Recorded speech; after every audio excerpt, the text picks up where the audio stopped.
Get ready, Minneapolis. AWOL Nation are set to hit the stage at the iconic First Avenue on April 28th. Don't miss your chance to see their electrifying performance live with hits like Sail, Not Your Fault, and Hollow Moon. Tickets are on sale now. Get the full details at KFAN.com, keyword calendar.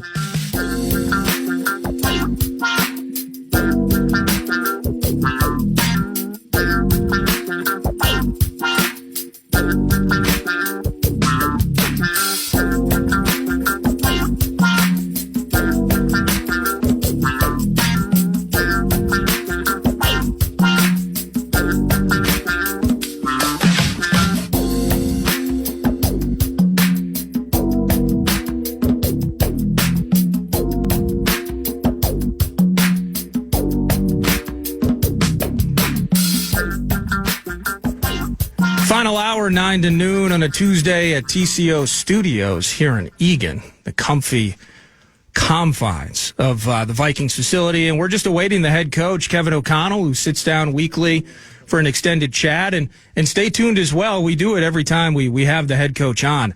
We have selected a talkback, courtesy of the free iHeartRadio app. You hit the microphone, you give us up to your best 30 seconds, and we play one of them for the head coach of a team that's 5-0 and jumping out of the bye, and it's no easy test. Sadness among Lions fans, of course, and just from a football standpoint, you never want to see a big-timer like Aiden Hutchinson go down. But this defense is for real. Their run game is absolutely ferocious. Goff connecting with Jamison Williams. How about Tim Patrick, who's lost most of the last 2 seasons to catastrophic injuries, I think both a knee and an Achilles over the course of the last 2 years. He's their primary number 3 receiver. And Laporta's getting his action as well. And so this was the gauntlet. If you were a Vikings fan, it's like, okay, can we just stay alive? Can we stay in it into the bye? We're not getting any easier out of the bye with the Lions this weekend at U.S. Bank Stadium. And as we get the head coach in here and get an opportunity to talk to him, the talkers are talkers galore from the standpoint, health situations regarding your favorite running back. TJ Hawkinson technically eligible to rejoin the team and play. Will he do it? Just because is he ready to go, or are they going to put him in the mix because it's his former team? I don't know how deep they'll go into those sorts of conversations, but I know certainly exciting to be 5-0, to come off the bye, have an awesome division matchup at U.S. Bank Stadium, and whatever you thought in July about this team, what you're thinking about it now in early October, perceptions have changed, right? Now, if you're the head coach of this team, maybe your perception has not changed. And maybe that's part of the conversation inside the building in terms of, we knew if we followed this process, if we trusted our process, as we talked about during the first hour, that we had a really good chance to be a damn good football team and win some games out of the gates. And so just really excited to have Kevin O'Connell make his weekly appearance here with PA and chat about all of it, right, guys? Appreciate you, Nordo. Thank you very much. And indeed, X's and O's is in the air with Minnesota Vikings head coach Kevin O'Connell off the bye week. Just as an aside, before we get into some things, how was the Padres game? I mean, I only saw it on social media. There you are up on the Jumbotron.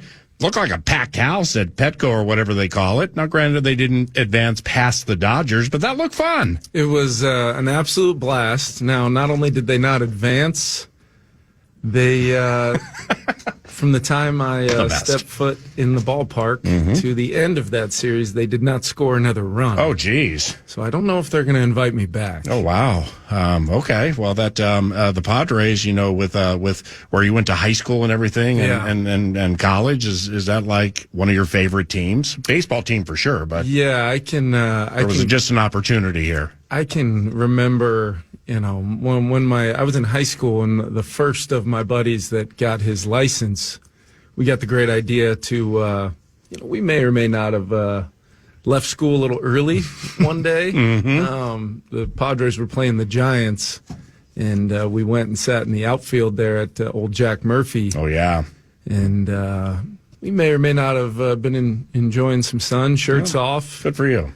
Not in school, and Barry Bonds hit a home run about 5 rows away from us, and my buddy runs over and gets the ball. And I go home that night. My parents asked me, how was school? Yeah. said it was great. And right over my dad's shoulder, I see my buddy on the the local news that night. I see my buddy holding the ball up in the air, and tried to distract everybody from looking up there and seeing me not where I was supposed to be. But it was I absolutely grew up. I got to know Tony Gwynn at San Diego State. He was the manager of the baseball team, and I would always park in his parking spot when I was late for class. So Tony and myself got pretty close. Absolutely loved the man. Yeah. He was a phenomenal human being. And so anytime I get a chance to support the Padres, I know a lot of the folks in the front office. And they've got a lot of what I found out on this trip. They have a lot of Vikings fans on their roster. Oh, okay. A lot of fantasy football players. Yeah. Whether it was Tatis or Machado, they all wanted... They had plenty of Justin Jefferson questions for me and how we're going to use him moving forward. So it was fun. It was a really fun, quick trip. Got to spend the rest of the week and weekend with the family. It was very much needed. I have one Justin Jefferson question for you coming up a little later. But first, there were some NFL oddities that took place over the weekend. What's going on, John? Wife and kids great? Cool. Some oddities that I'd like to address with you, if you don't mind. First and foremost, you're okay with this? Absolutely. Some oddities until you hear them? Cool. Coach Jim Harbaugh with the L.A. Chargers. He left the field Sunday at Denver, then he returned. So fortunately, we don't have any problems here. If you don't mind me asking, who takes over here if something like that happens with you? Where I don't know, altitude, whatever, you got to leave for 20 minutes, then come back. Yeah, well, with Mike Pettin being our assistant head coach, but he's up, for a lot of the year, he's up top in the booth. Oh, wow. So it would more than likely be Flo. Okay. Yeah, it would be Flo. I was going to guess Pettin because Flores calls the defense and everything. But, okay, cool. I'm sure Pet would help manage the game. Flo's obviously managed football games before. It would just be who would I be handing the challenge flag to? Right, and you'd be trying to get back fast too, right? That's exactly right. With all due respect to them, but I mean that's what you live for, man. You're really good at it. Secondly, for the Bears, tight end Cole Kmet caught a couple of touchdowns. And also with Chicago's emergency long snapper. All right. So their long snapper, Scott Daly, went down. Yep. So Kmet caught 2 touchdowns, snapped the extra point on those, plus 3 others.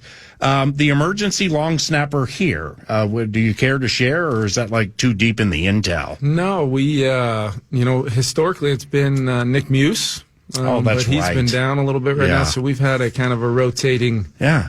What is it with tight ends? I think they got good hand-eye coordination. Yeah. And normally, Muse has a bunch of talents that our fans maybe don't know about, including his social media prowess. But yeah, it would be Nick, and then we have a few other guys, a couple linemen.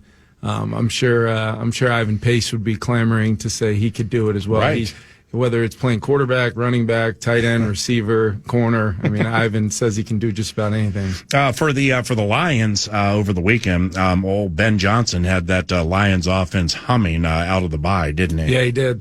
That was impressive. Yeah, that was. Ben does such a great job with that offense, and they're so balanced, and they got the best O-line in football. 2 really good backs, a bunch of good receivers, and a really good tight end, and some other tight ends that serve really valuable jobs in that offense. And then I think Jared's just doing a heck of a job running the show. And he was the first pick in the draft for a reason. Big, tall guy, can throw it anywhere in the yard. So and then Ben does a great job kind of marrying it all together. You're going to see so many plays that start out looking the same, but they're different, and you got to be able to be really sound with the way you defend them. You got to stop the run and keep them out of 3rd and shorts, because they can run it on short yard, or 3rd and 5 or less. They'll run the ball, get explosives that way. They'll throw it over your heads to Jamison Williams if you let them. And then Amon-Ra, separates as well as anybody in the intermediate area. Tim Patrick showing up as well as kind of that number 3rd guy, Josh Reynolds type that they've seemed to always have. And then Laporta is really back healthy and showing up big time. And I'm glad you framed it up the way you did, because with the Lions offense, despite the tricks and the double passes and Penei Sewell and that whole thing, at the core of what they want to do, running the football, I mean, that's incredibly important to setting. And granted, this is cliche. I mean, it's age old. But nevertheless, for them, how important is it getting that running game going to unfurl those tricks? Yeah, it's everything for them because, the play action game is so lethal for them. And when they do that with the running game going and you're having to deploy extra troops there at the line of scrimmage to stop, wide zone or some of their downhill runs, gap runs that they do, it just becomes really hard to defend it all and puts a lot of stress on individual players within the defense because they know how to attack you depending on what calls you're in. And like I said, I think it's really well put together. I think Ben does a great job, and I think those players, the detail they play with, the speed at which they play with, and then they're very powerful and can move you off the ball up front. So it's going to be a 4-quarter battle. We know that. We've got to play well in all three phases, knowing that they're going to be a very difficult offense to stop. But the way Flo and his guys have been playing and putting together game plans, going to be a really, really big time matchup. The Vikings rush defense out of the bye through the 5-0, 67 rushing yards per game, second best in the NFL, 3.6 yards per carry, second best. They've allowed one rushing touchdown, which is tops in the NFL, and 15 rushing first downs allowed, rushing, which also is tops in the NFL. And speaking of the Lions, awful situation with Aiden Hutchinson. He's so young and so tough. You just know he's going to bounce back. Oh, he absolutely will, and I hate seeing that. I was actually with Brian Angelico and myself at my house, and we were kind of just doing some early game planning, talking through some things, and we were discussing 97 and the impact on, okay, what are we going to do if he's here? What are we going to do if he's there? Early downs, whatever it was, as that play happened, and just hate seeing it. I really, really have a lot of respect for how Aiden plays the game. Yeah. You can tell he's brought an entire, his own skill set is one thing and how hard he plays. But he's just an absolute energy igniter for that whole team. And I know that I hope he has a fast recovery from that injury and his spirits stay high, and I know he'll be back, hopefully as good as ever. And we mentioned the Vikings are out of the bye week, the off week. Now they sprint 12. We have 12 of them beginning with the Lions, short week at the LA Rams after that. And speaking of the bye, we have a talk back for the head coach of the Minnesota Vikings, Kevin O'Connell, given it is a talk back day with the head coach, and here it is. This is Andy from Elk River. Congrats on a great start to the season. My question for you today is I'm wondering if you can bring us fans into what the bye week looked like for you and the coaching staff. How do you balance evaluating the first 5 games of the season and then looking forward to the rest of the season? And specifically, does this bye week feel any different coming out playing such a big division rival in Detroit and then 4 days later having another game against the Rams? Thanks, buddy. Yeah, so first and foremost, what we do on the bye week is we obviously came out of our trip to London. We've got 5 games of inventory, so we take a look at everything. What are we doing well, not just in the previous game, but there were plenty of things we've got to fix and correct and get better at from the previous trip to London's game against the Jets. But then we look at it, self-scouting. What are we doing with certain personnel on the field? Hey, what's it look like when Oliver Munt's in the game? What's it look like when C.J. Hammond wearing 21? What's been our run pass? What's been the type of plays that we've run? What have we had success doing? How can we do those things more while also not, contributing greater to the tendencies that we've already shown? So that's the early part of it. And then you're trying to get your team healthy. We had a few guys here throughout the week that I was checking in on throughout the week, seeing where they're at leading into this week, and then figuring out, okay, my job as the head coach is not only, it is a huge game. It's a big, anytime you get an NFC North game at home, we want to, playing at home is a really, really important thing to us. Didn't think we particularly played well at home last year and really cost us in the grand scheme of things, and our fans deserve to show up to U.S. Bank Stadium expecting our best every time we get a chance to play there. We're 2 for 2 there so far. 2 good teams we've beaten at home, and we've got a really good one coming in. So we're going to need our fans to be at their very best come Sunday. But then you get a head start. They were on They were on a bye when we were in London, and obviously you have the inventory of the first 4 games that they had. You pair all that information with what you saw on Sunday against the Cowboys, and you can really start getting ahead of the game plan to try to make sure that we got off to a really good start yesterday with a little bonus practice, starting to put the game plan in, and now we pick up full steam here with the players tomorrow. And it's all about what have you done? Great, you've had success. How do we do those things even better? How do we cover up some of our self-scout tendencies? But also there's a lot of things we can improve on as a football team, and that's really been the mentality of our team since day one of training camp, regardless of 5-0 or not. I told them yesterday, that means absolutely nothing. Right. We've got to continue to reinvent ourselves, continue to stay true to who we want to be as a team philosophy-wise. But I think this team's going to constantly be chasing improvement, and our best football is still out in front of us. I do believe that. Kevin O'Connell, X's and O's and 9 to noon, and Vikings.com in advance of the game against the Lions. First division game, not only for the Vikings, but any team in the division. Vikings and Lions, noon Sunday, KFAN. Do you prefer scheming for division teams, or doesn't it matter? I don't think it matters. I think we just know these guys really well. Yep. We've played them more, our division teams more than we've played the other folks that we normally run into on the schedule. You can go back to things. A lot of times in these games, it's plays that maybe you ran against them a year or two ago. Mm-hmm. And how are you packaging it, knowing that maybe they're carding those up, practicing those things to try to stop that. So you build some things off of historically some of the things you've done against them. Now, every time we've played the Lions, we've gotten new defenses, maybe that hadn't shown up on tape. There's always a Justin Jefferson plan. Right. You think about it, TJ Hawkinson's a guy that was on their team the first time we ever played him. Then we have him for the second game in Detroit in 22, and then he basically gets to play a little more than a half against them last year in the first game. So TJ hasn't really gotten to play them as much. So they've really never dealt with our full, our full group of skilled players. Arsenal, yeah, That's the word. Yep.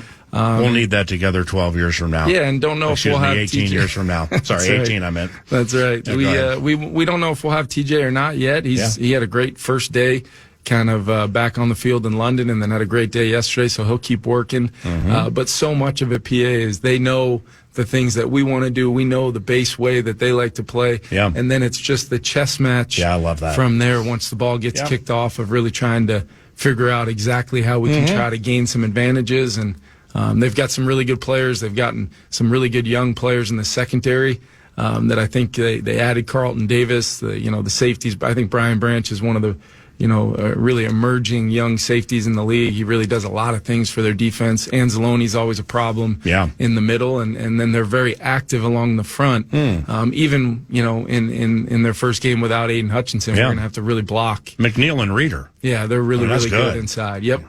Now, Kevin, I love how you lay things out like that so honestly, and just so you make it easy for football fans to understand, because it truly is Aaron or Ben to Brian Flores. Okay, Brian, we know that you know that we know that you know that we know that you know that we know that it goes so deep. Then you got to change it during the game. Yep. But you just know into this game without Aiden Hutchinson, and I think one of their ancillary backup guys too, Kyle Pecco, a veteran. I don't think he's going to play either. Yep. But you know what it's going to be into the game. Everybody thinks our defense stinks without Aiden. Look at this offense. Look at this. Look at this. Look at this guy. Last 3 against us, he's averaging 10 a game, 185. Had a couple of TDs, 223 3 ago. Nobody believes in us, so they're going to come out with their hair on fire. But you know that too. Yeah, and I know. You know what I mean? I know Dan. Dan's going to, fire up that group, and they're going to play for, make it about Aiden, and they're going to play for him, and a lot of guys, trying to play. Maybe new roles or new impact positions, within the positions that they've already played. Yeah. At the same time, it's going to come down to, you play a well-coached football team like this. Yep. It's going to come down to core principal things. Turnovers are a huge stat Massive. metric. I think you went -3 against them here last year. Yeah, and we've really in the games we've struggled, to win against them. It's even last year at home. I mean, we ton of yards, all those things, great. But we gave them the football, including on, with a chance to win it at the very end. We've got to try to possess the ball. We've got to try to make sure we don't give them anything easy. When they do have it on offense, our defense is going to have to make them drive it, try to eliminate the chunk plays, see if we can slow down that run game and try to get it to those weighty downs where then we can kind of flip the script a little bit on them. But unless you get them off balance, unless you get them a little bit behind the sticks where they want to be, they're incredibly comfortable playing that game, and it becomes an absolute four-quarter war. We know it's going to be like that. It's going to come down to all the little things, PA, that make up, really playoff caliber football. You got to do those things well to give yourself a chance to win a game. Yes, sir. What with the Jets game? What changed with the game for Sam after Jones departed?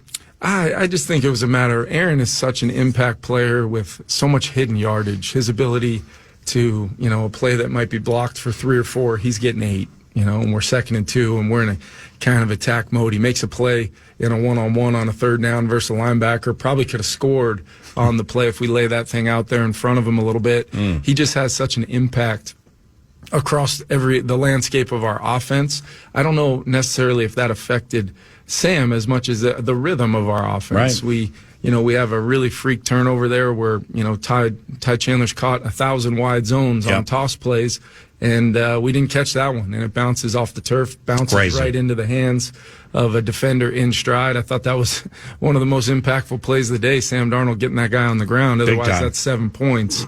And then we kind of got out of rhythm. They've got a good front, Quinnen Williams and the gang, making us uncomfortable at times and getting some pressure on Sam, and I just thought overall the level the level of the pitch and catch that we've seen, guys getting hit in stride, guys separating versus some man coverage. They had 2 really good corners and they played some sticky coverage. We missed some chances for some guys that were open, and then on a couple of our completions we did have. I mean, they were big hits, but could they have been more? Could they have been the run off the field type of 70-yard touchdown if we hit a guy in stride? Nobody's harder on himself than Sam. He's been here working. He had a great day yesterday, and he's got the complete confidence of everybody in this building that he's going to play great this Sunday. And I ain't trying to be Vince Lombardi here or anything, but like when he went on that weird 11-step drop and Addison broke loose middle of the field, Jordan's going to score if Sam steps into it, but he didn't, and it's just so uncharacteristic of anything somebody like me had seen through the first 4 and change. And that's why I was just wondering, like, what's he thinking, with in that moment. But then what was super cool, pushing through it, gets Justin and Johnny Munt when you had to have it, just to quiet everything. So that counts as part of the equation too. Okay. How about this? Every member of your secondary, like Theo Jackson's played a little bit, but every key member of your secondary who's playing the most has at least 1 interception. And all of your edge guys have 13 of the 20 sacks. Yeah. That's an awesome formula, don't you think? Yeah, I mean, it's not always just the pressure looks. Now, the pressure looks have really generated some bad plays by the opposing side. We've took the ball away in some of those looks, but it's been some of the 4-man rush too. Jonathan Grenard just flat out winning. Yeah. Van Ginkel, Harrison Phillips has shown up a ton, winning versus, one-on-ones inside and transition his rush from stopping the run to going to get the quarterback. And then the rush and coverage working together. And you go out and get Stephon Gilmore for plays like that, the game finishing plays. We got a double on Garrett Wilson. He singled up, and he ends up with the football when Aaron tries to throw, one of his patented back shoulders right there. Yeah. Just vet against vet, and Steph with a huge play. I think our safeties has been huge, just the different ways we're using Harrison, Metellus, Bynum, and how they all kind of play off one another. I think Brian Murphy's, been phenomenal. Maybe not always so easy to see, but when I watch it as the coach, I just see a guy that's tough. He's tackling, he's getting his hands on footballs. He's a really beacon of communication in there.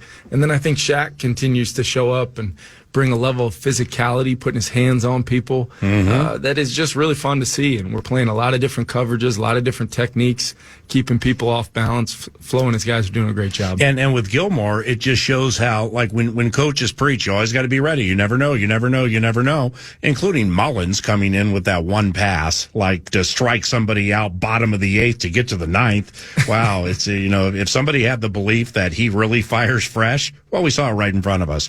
But Gilmore, it's like Gilmore didn't get any action for like 2.5 games. No. So it's like I felt like in the locker room saying, well, I hope you brought a magazine out there. You needed something to do.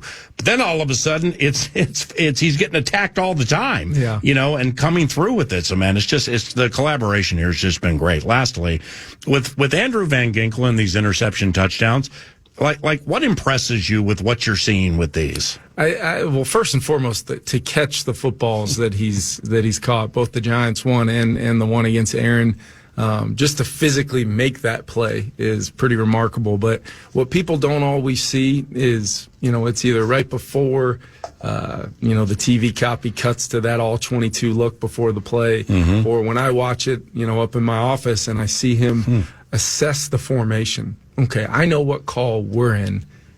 They're in this formation. He peeks, he looks, he knows exactly what the answer to this pressure that we're bringing might just be. When that slide comes my way and I end up being the guy that's in charge of getting out underneath those throws, he's not just trying to be there with body presence. He's trying to anticipate catching the football. And when I tell you just the difficulty of those plays, the hand-eye coordination, yes, to frame it up and even have a chance for that ball to be caught. Yeah. PA, it's unbelievable. The Giants ones, that's one of the more unbelievable things I've ever seen. I'm telling you, you might put 300 NFL players in that situation and the ball's not getting caught more than 4 or 5 times. I mean, it's just, that's what he is. That's what he's always been in his career. Yep. It doesn't surprise me one bit. He got us a couple times in training camp doing the exact same thing.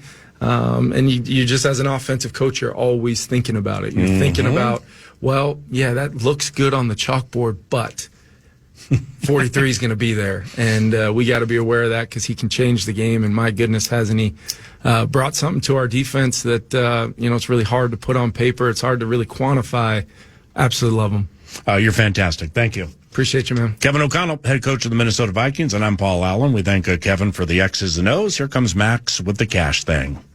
The Fan and 2 men in a junk truck want to give you a shot to put $1,000 in your hand with our national cash contest. Enter the keyword WIN, that's WIN, at KFAN.com now for your shot at winning. That's keyword WIN. Enter it now at KFAN.com.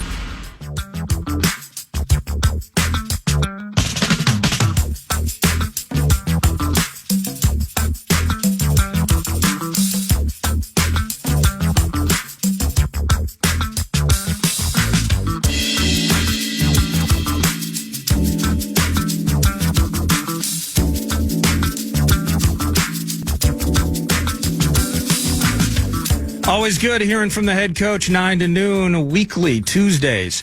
And if you missed any part of it, by the way, we're at TCO Studios today.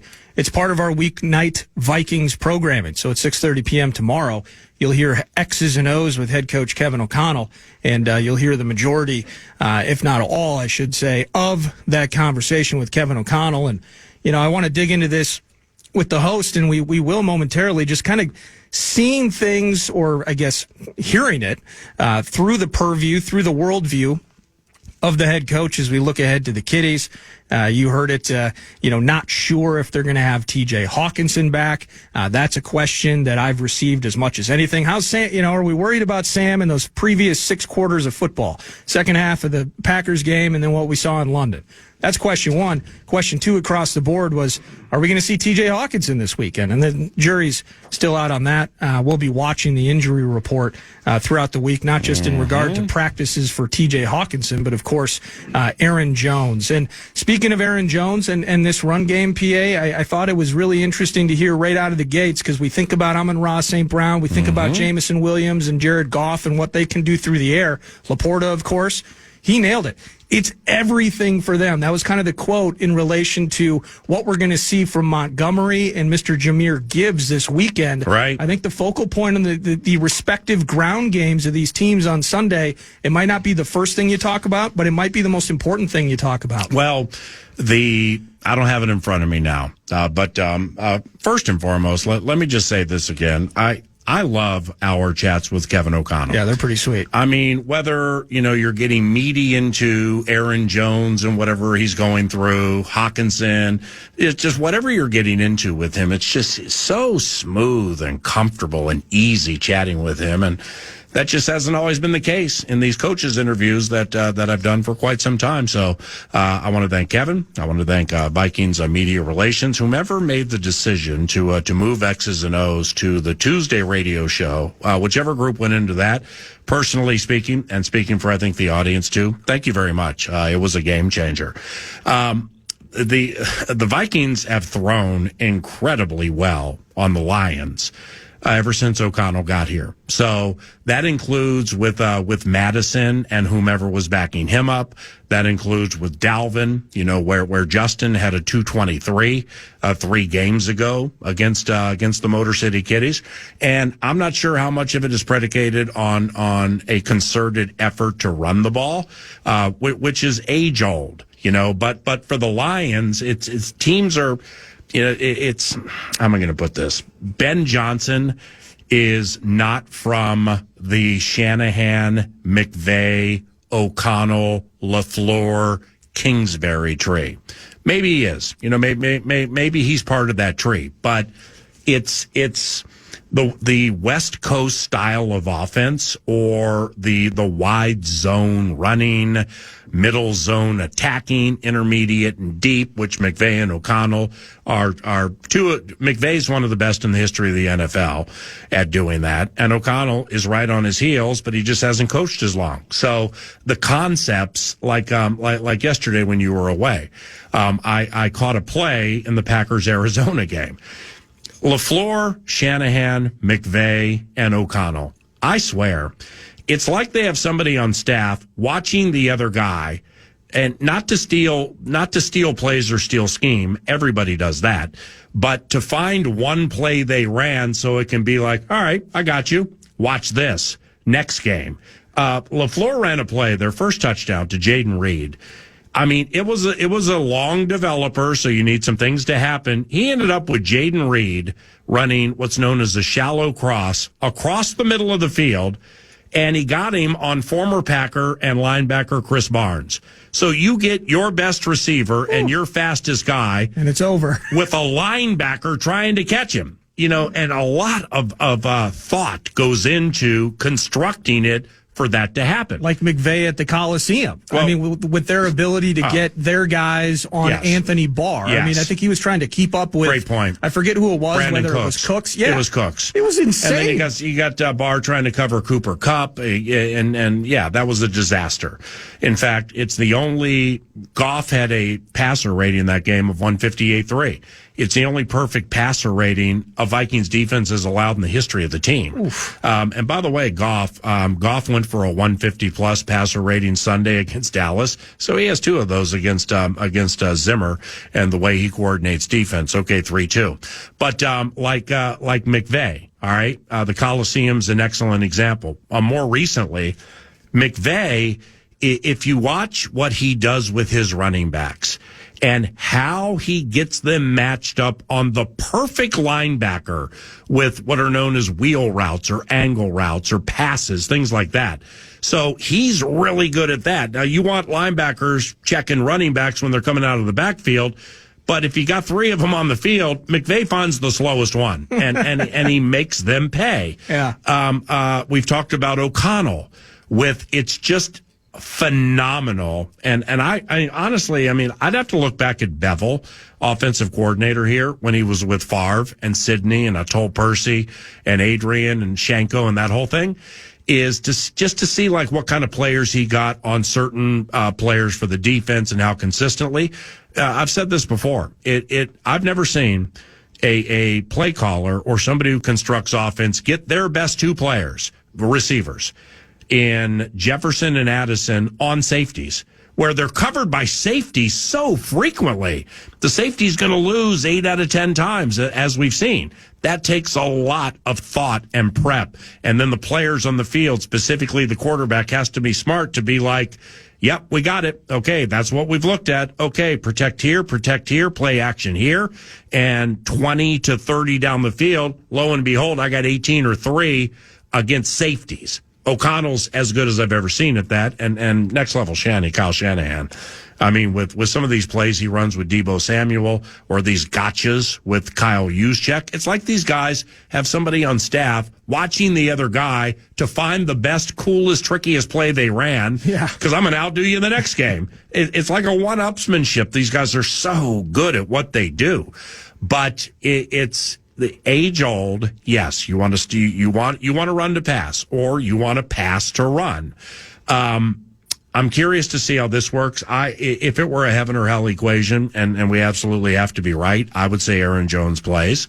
But with Darnold, off some things I saw last game, Kevin can be competitively arrogant and that's a compliment, with his intermediate to his deep passing game, getting my best on your worst, or your slowest. If it doesn't work 2 times in a row, Kevin can bang that fist down and be like, watch this. Well, as the season moves forward, like at London, when they had that 4th and 1 and they threw the fade left into single coverage. All right. I liked our guy better than the coverage, and our quarterback's been making that play all year. That was an unbelievably aggressive call at that stage of the game. Yep. So Kevin can be competitively arrogant with his intermediate to deep passing game, quite honestly, because it's better than most in the league. Didn't part of it feel, too, like there was a moment, maybe that wasn't the only play, but that play in particular, you go for it on 4th, and it's a deep 50-50. Mm-hmm. The game's, you're almost feeling like the game's over. Mm-hmm. Like when you talk about the competitive arrogance. But see, that's what I like about him. That's why with Green Bay, I don't know if I was in the minority or the majority, but when they went for that 4th down instead of kicking the field goal, actually I was shocked at how many people I heard on KFAN, whether they're hosts or people chiming in, who were like offended we didn't kick a field goal there. But I'm like, do you not know who this head coach is? This is one of the most cold-blooded play-calling assassins you're ever going to find. If he has a chance to put that boot on the neck, if he has a chance to completely usurp your day, he's going to take that opportunity. Yeah, 1 yard, the game's over. It's a personality But see, with the Packers bit, you're so right with that. It was a percentage thing where Bursich and I chatted about it during the game call, where I'm like, you know what? They have no timeouts. They have the 2-minute warning. If they're going to go get 2 scores in this amount of time with no timeouts and get an onside kick, that's a 2%er. I'll take the 98% and roll with it. The Jets situation was different because Rodgers has shown over the years that he can come back and get you if you're going to get goofy. But I can't be mad at it because that's who this coach is. I'm one play away from ruining everybody's day wearing green and white. And I'm going to take that opportunity. And I may not be closing on it of late, but you know what? When I do, you're going to like it. Yeah, and he's super aggressive, man. And you mentioned this, by the way. So 4 games in O'Connell's tenure against the Kitties.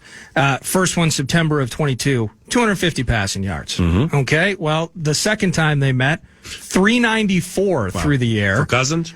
For Cousins. Yep. And then this last year. Well, Mullins went for 411. Yeah, but he kept throwing it to the other team. It was 390, and I assume this is just net. 390 and 448. Yeah. What? 448 in that final game. Yeah, the 30 Mullins to 20 threw loss. for 800 plus yards on them last year.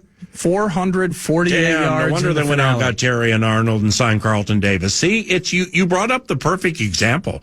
It's what Green Bay did back in like 2000 when their first 3 picks were corners. Because Jefferson, the last 3, has averaged 185 receiving yards, and he has 2 touchdowns against them. Cool. It's almost like back when Jordan played with the Bulls. All right, well, we're going to let this guy get 50, but if you shut down Pippen, Addison, if you shut down Grant, Jones, if you shut down, not Rodman, but so-and-so. Let's throw a Kukoc in there. Yeah, Tony Kukoc, whatever, that guy will win the game. Well, that's kind of been the approach. Well, last year you got your backup quarterback a couple of times, but I think the Vikings lost the game. Jefferson had 223 on him. Ooh, I could check that out. They've lost 4 of their last 5 against the Lions, and that's a trend that has to stop post haste. And I think it will start. Let's stop it this weekend. Let's go 6-0. Just like this segment, we pause. You're listening to 9 to Noon.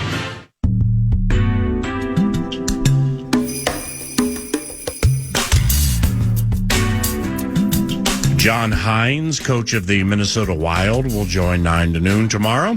Wild fans, Sky U Wild fans, Sky U Wild. That'll be at about 10 o'clock following, that'll follow Mike Florio's inclusion 9 to Noon. ProFootballTalk.com, PFT, you know we. And Florio is going to want to get into this story that popped on Saturday. Suggesting if things keep going negative for the Rams, they not should, but could trade Matthew Stafford.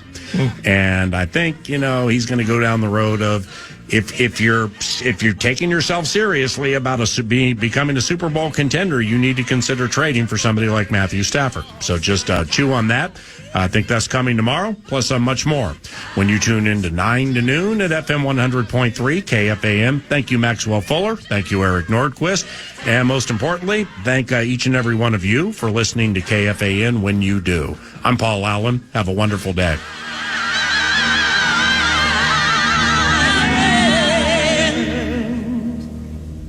Podcast today's Paul Allen Show, or listen back to previous show and interviews by going to the iHeartRadio app or KFAN.com.